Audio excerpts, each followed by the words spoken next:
تو نیچرلی یہ ہوگا کہ شریف النفس لوگ، شریف الطبع لوگ کنٹروورسی کو اوائڈ کریں گے. ان کی کوشش ہوگی کہ وہ برے نہ بنے. جب معاشرہ اس چیز کو برا سمجھتا ہے تو وہ اس چیز کے اندر شامل نہ ہو. اعوذ باللہ من الشیطان الرجیم، بسم اللہ الرحمن الرحیم. آج میں آپ سے ایک بڑے سو کالڈ کنٹروورشل ٹاپک کے اوپر بات کرنے لگا ہوں، اور وہ ٹاپک ہے مردوں کی ایک سے زیادہ شادیاں.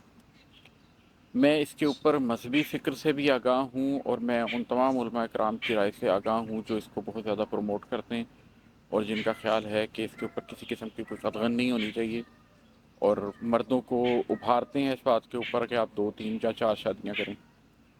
میں ان لوگوں سے بھی واقف ہوں، لبرل سے بھی اور مذہبی طبقے کے اندر بھی ان لوگوں سے بھی، جو یہ دلائل دیتے ہیں کہ اصلاً اللہ تعالیٰ یہی چاہتے ہیں کہ مرد ایک شادی ہی کرے، ایک شادی سے زیادہ نہ کرے. یہاں تک کہ یہ بھی کہتے ہیں کہ ٹھیک ہے، اللہ تعالیٰ نے 2 3 یا 4 تک کی اجازت دی ہے، اللہ پابندی لگا دیتا تو کوئی اور اس کو کیسے ہٹا سکتا تھا. لیکن آپ اپنے ملک کے اندر، قانون کے اندر لیجسلیشن کر کے پابندی لگانا چاہتے ہیں تو اس کے اوپر پابندی لگا دیجیے. پھر اس کے اندر ایک جینڈر کا رول بھی ہے کہ مردوں کی اس کے بارے میں رائے کچھ فرق ہے، عورتوں کی اس کے بارے میں رائے کچھ فرق ہے. پھر ویسٹرن سویلائزیشن کا جو اس کے اوپر اثر ہے کہ کس طریقے سے ویسٹ میں، اگرچہ وہاں پر پریٹینڈڈ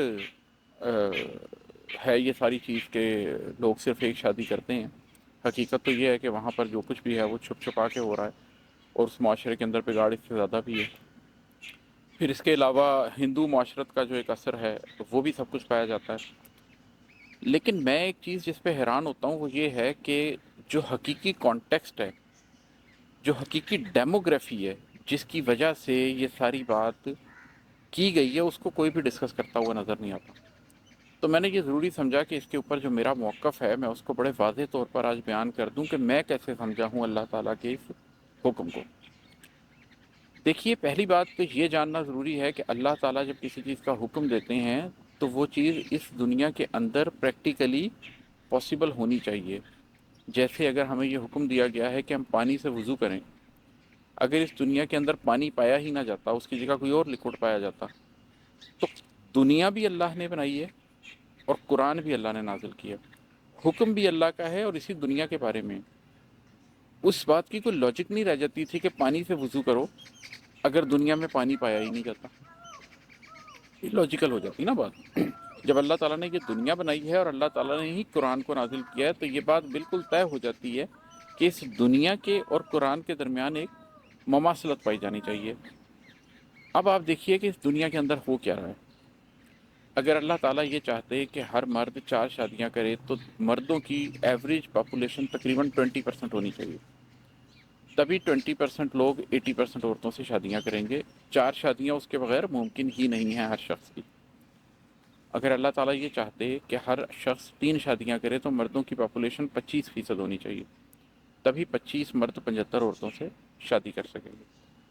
اگر اللہ تعالیٰ یہ چاہتے کہ ہر مرد 2 شادیاں کرے تو 33 مرد ہونے چاہیے تھے اور 66 عورتیں ہونی چاہیے تھیں. 1/3 مردوں کی پاپولیشن ہونی چاہیے تھی. اور اگر اللہ تعالیٰ یہ چاہتے کہ تمام دنیا کے اندر مردوں اور عورتوں کی برابر شادیاں ہوں تو دنیا میں مردوں اور عورتوں کی اوسط جو ہے وہ ہمیشہ 50-50% ہی رہنی چاہیے تھی. اب اس اللہ نے جو کائنات بنائی ہے اس کے اندر حقیقت کیا ہے؟ اس کے اندر حقیقت یہ ہے کہ تقریباً یونیورسلی پیدائش کے وقت تقریباً 105 مرد اور 100 عورتیں پیدا ہوتی ہیں. پیدائش کے وقت مردوں کی تعداد عورتوں کی تعداد سے زیادہ ہوتی ہے. لیکن تھرو آؤٹ ہسٹری جو انفنٹ مورٹلٹی ریٹ ہے وہ ہمیشہ مردوں کا زیادہ رہا ہے لڑکیوں کی نسبت. مرد بچپن میں زیادہ مرتے رہے ہیں. اس کے بعد زندگی کے جتنے بھی عہد ہیں ان تمام عہدوں کے اندر مردوں کے مرنے کی ریشو عورتوں کے مرنے کی ریشو سے زیادہ رہی ہے. اس کی بہت سی وجوہات ہیں. جنگوں کے اندر مرد لڑتے رہے ہیں. باہر جتنے بھی مشکل کام کرنے ہوتے تھے، فزیکل کام کرنے ہوتے تھے، وہ کرنے کے لیے عمومی طور پر مرد جاتے تھے. کنواں کھودنے کے لیے مرد جاتے تھے، خواتین نہیں جاتی تھیں. کاروبار کرنے کے لیے مرد نکلتے تھے، عورتیں نہیں نکلتی تھیں. عورتوں کی ایوریج ایج ویسے بھی مردوں سے زیادہ ہے. چنانچہ پریکٹیکلی ہوتا یہ ہے کہ تقریباً ہمیشہ، سوائے آج کے کچھ معاشروں میں جہاں پر اب بایولوجیکلی چیزوں کو چینج کرنے کی کوشش شروع کر دی گئی ہے، وہ ایک علیحدہ ٹاپک ہے کہ کس طریقے سے میڈیکل انٹرونشن کے تھرو زیادہ لڑکے پیدا کیے جا رہے ہیں یا لڑکیوں کو مارا جا رہا ہے، وہ ایک علیحدہ موضوع ہے۔ لیکن اگر آپ اس کو نیچر کے حساب سے چھوڑ دیں تو اینڈ رزلٹ یہ نکلتا ہے کہ مردوں کی تعداد 48-49% کے قریب ہوتی ہے شادی کی ایج میں، اور عورتوں کی تعداد 51-52% کے قریب ہوتی ہے شادی کی ایج میں۔ یہ وہ ریشو ہے جس ریشو کو سامنے رکھتے ہوئے اللہ تعالیٰ نے 2 شادیوں کا حکم دیا۔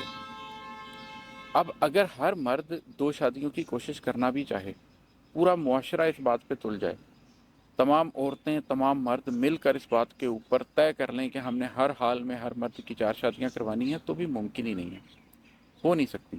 اس لیے کہ 48 مرد کسی بھی صورت میں 52 عورتوں سے شادی نہیں کر سکتے، یہ کسی صورت میں ممکن نہیں ہوگا۔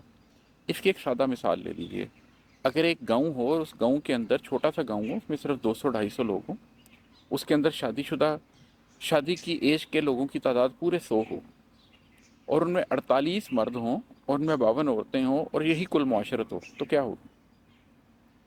نیچرلی کچھ باتیں ہوں گی۔